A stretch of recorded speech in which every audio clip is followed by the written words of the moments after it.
한능검을 준비하는 초등학생 여러분들, 오늘은 고구려 백제 신라와의 관계에 대해서 알아보기 전에 열심히 아래에서 성장하고 있었던 나라인 바로 가야에 대해서 알아보도록 하겠습니다. 자, 가야는요, 우리가 예전에 배웠듯이 사만이 있었죠, 사만. 그 사만 중에 이 변환에서 성장했던 나라입니다. 이 가야가 등장했던 어떤 이야기 스토리를 한번 보게 되면요, 이런 이야기가 있어요.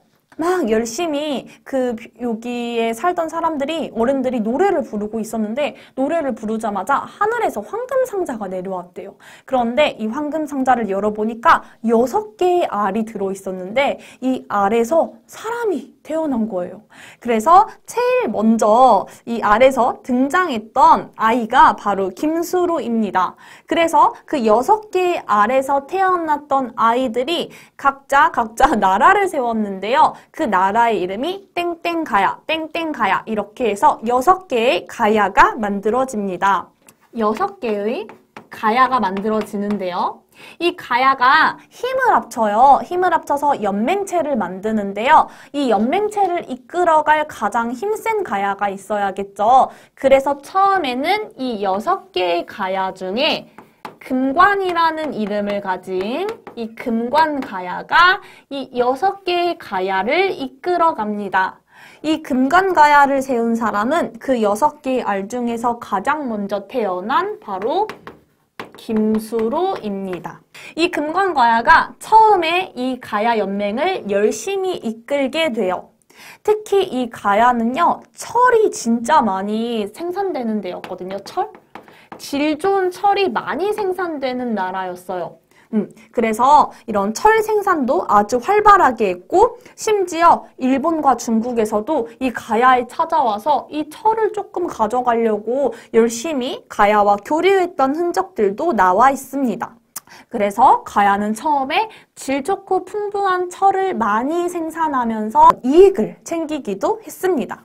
자, 그래서 대표적으로 가야가 생산했던 철을 보면요, 우리 거기 스토리북 18쪽 밑에 사진이 있는데요. 이런 것들이에요.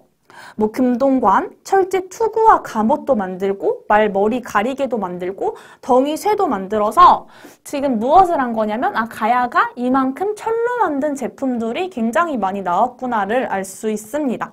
자, 그런데요, 이 가야가 위기를 맞습니다. 바로 어떤 위기를 맞냐면요, 이 금관가야 때 어떤 위기가 생겨요. 우리 배웠었는데 신라가 위기를 맞았을 때를 생각해 봅시다. 백제와 일본이 신라를 막 괴롭혀가지고 신라의 내무랑이 광개토대왕한테 부탁을 하죠. 백제와 일본 좀 쫓아내줘.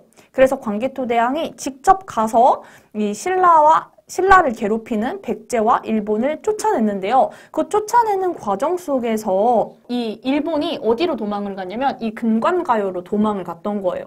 그래서 일본이 막 금관가요로 도망가니까 고구려가 그 일본을 쫓아서 똑같이 금관가야에 갔던 거죠. 그래서 그 과정 속에서 가만히 있던 금관가야가 고구려의 공격까지 받게 됩니다. 금관가야의 세력이 약해지니까 더 이상 이 금관가야는 6개의 가야를 이끌 힘이 없게 된 거예요. 그래서 6개의 가야를 이끌 힘이 없으니 이제는 이 가야를 누가 이끄냐?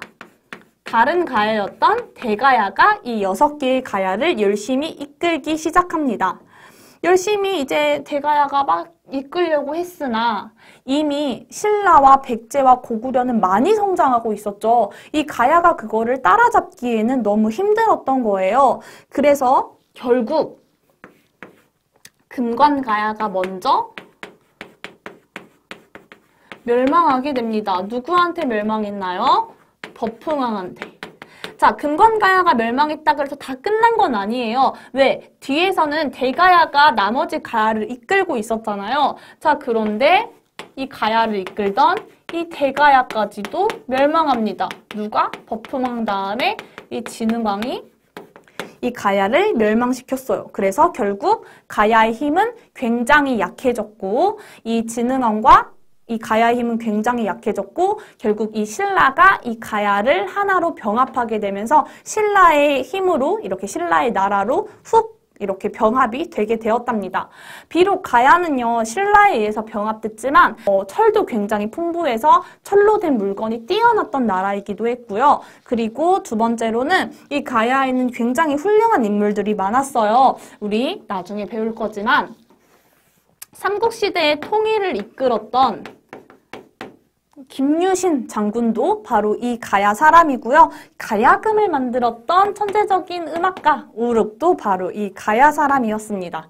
그래서 뭔가 고구려 백제 신라처럼 크게 성장하지는 못했지만 그래도 열심히 뭔가 가야만의 특징을 가지고 노력했던 가야에 대해서 배웠습니다. 대표적인 인물들까지도 생각하시면 너무너무 좋을 것 같습니다.